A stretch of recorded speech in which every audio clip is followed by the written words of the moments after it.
¿Por qué darle a un antiguo libro hebreo la autoridad de decirnos cómo debemos vivir nosotros hoy en pleno siglo XXI?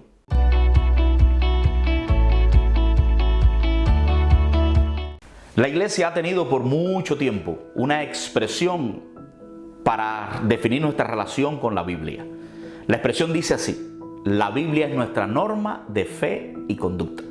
¿Qué significa esto? Bueno, básicamente significa que a la Biblia le es reconocida toda autoridad, absoluta autoridad, para decirnos qué debemos creer y cómo debemos vivir los seres humanos. Estas son palabras bien fuertes, ¿verdad? Cualquiera que las escucha hoy, a la mente moderna, estas palabras le suenan bastante fuertes, porque uno puede decir, caramba, el mundo está lleno de libros antiguos. Toda civilización los produjo. Libros que están llenos de sabiduría, libros que están llenos de cosas preciosas que todavía son importantes, pero así todo a nadie se le ocurriría que en pleno siglo XXI, con todo lo que el mundo ha cambiado, ha evolucionado, con todo el cambio de mentalidad que estos últimos 20 siglos han producido en la mente, con lo diferente que es nuestro contexto al contexto donde esa palabra se produjo, ¿a quién se les ocurriría que hoy debemos nosotros organizar nuestra vida sobre las cosas que nos dice ese libro tan antiguo? La Biblia no es exactamente un libro hebreo. La Biblia es un libro que nos llegó a través de la cultura hebrea, que no es lo mismo. La Biblia no vino de la cultura hebrea, la Biblia vino a través de ella. Y es un libro sencillamente divino. Podríamos ilustrarlo de esta manera: el gran creador, el gran Señor, decidió revelarle al hombre los principios que rigen toda la realidad objetiva que nos rodea.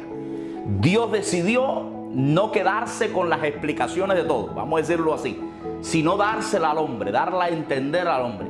Y para hacerlo escogió un método. El método fue la revelación. Y la manera en que lo hizo fue llevarnos o traernos esa revelación a través de un vehículo. ¿Cuál es el vehículo?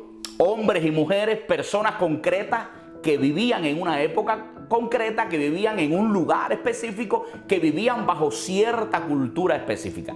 Ellos fueron los instrumentos, ellos fueron el canal, ellos fueron el vehículo a través del cual Dios, de una manera orgánica, introdujo sus principios, su sabiduría, su inteligencia, su modo de ver las cosas, sus opiniones divinas de todo lo que existe a este mundo.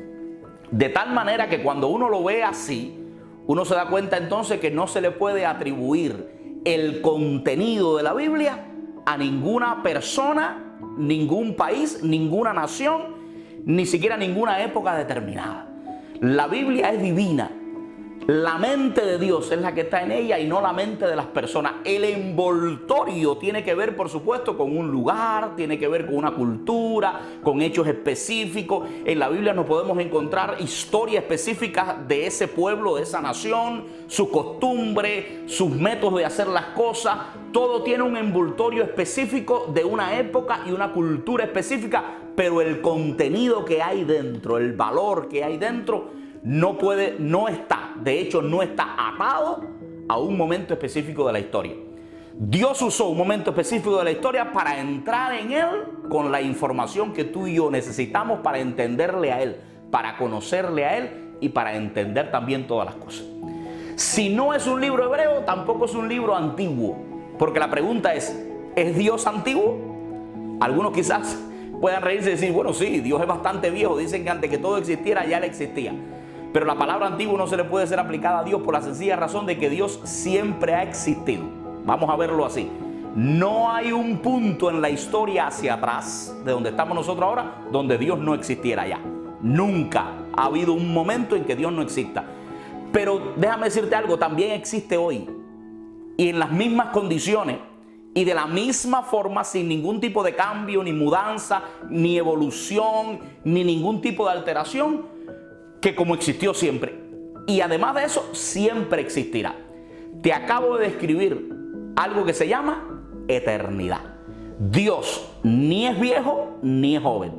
Dios es eterno. De tal manera que las palabras de Dios tampoco ni son viejas ni son nuevas, son eternas. No son modernas ni son antiguas, no son actualizadas ni desactualizadas. Son principios eternos que Dios ha dado al hombre. De tal manera que cuando nosotros hoy nos ponemos a pensar y a decir, ¿por qué razón yo tengo que modelar mi vida? ¿Por qué razón yo tengo que organizar mi vida en base a principios extraídos de una antigua cultura? Deberíamos recapitular, deberíamos volver sobre nuestros pensamientos y llegar a ese momento, a ese punto el que le estoy diciendo. No se trata de una cultura, se trata de rendirnos ante los principios eternos que Dios mismo ha establecido.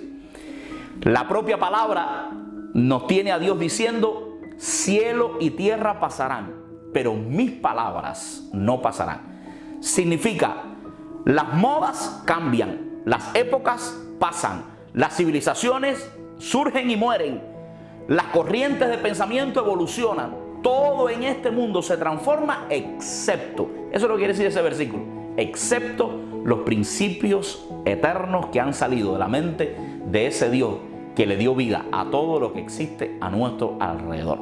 La Biblia no es un libro hebreo antiguo, la Biblia es un libro divino, lleno de un tesoro hermoso que Dios ha dejado para que usted y yo sepamos cómo encontrarnos con Él.